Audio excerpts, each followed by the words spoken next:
Saco una manita, la hago bailar, la cierro, la abro y la vuelvo a guardar. Saco otra manita, la hago bailar.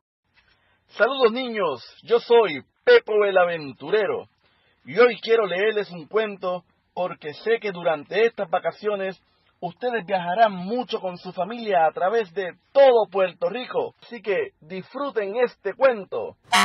El cuento se titula Surey, la guagüita viajera. Había una vez una guagüita escolar llamada Surey. Un día, su amigo Dani se le acercó y le dijo: ¿Quiere ir a pasear? Claro que sí, contestó Surey. Vamos, Surey, dijo Dani.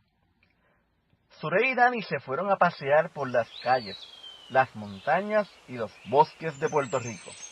Surey y Dani llegaron hasta el yunque, y allí se encontraron con la cotorra y el coquí.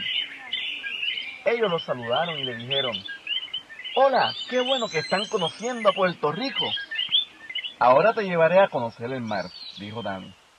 En la playa, vieron un manatí quien los saludó y les dijo: Estas son las playas más cristalinas y hermosas.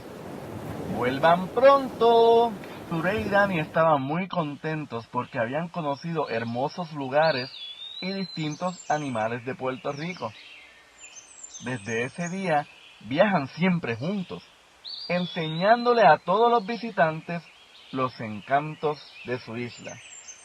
Y colorín colorado, este cuento se ha acabado.